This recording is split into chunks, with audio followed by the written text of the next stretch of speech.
এই যে দেখেন এই গাছটা চিনেন কে কে? এই যেটা অনেক উপকারী গাছ। কিডনিতে পাথর হইলে এই গাছের পাতার রস খাইলে পাথর বলে পইরা যায়, থাকে না। এই আমিও একটা ওষুধি গাছ লাগাইছি, অনেক হয়েছে।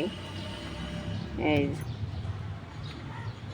অনেক হয়। আর এগুলি পাতার থিকাই গাছ হয়তো, আমি তো এগুলি উঠে উঠে ফালাই দিই, কিন্তু এক টপ রাইখা দিছি, অনেক হয়েছে। এই পাথর সোনা পাতা এগুলি কয়। এই অনেক বড় বড় হয়েছে গাছ। আবার এই যে পাশেও হয়েছে।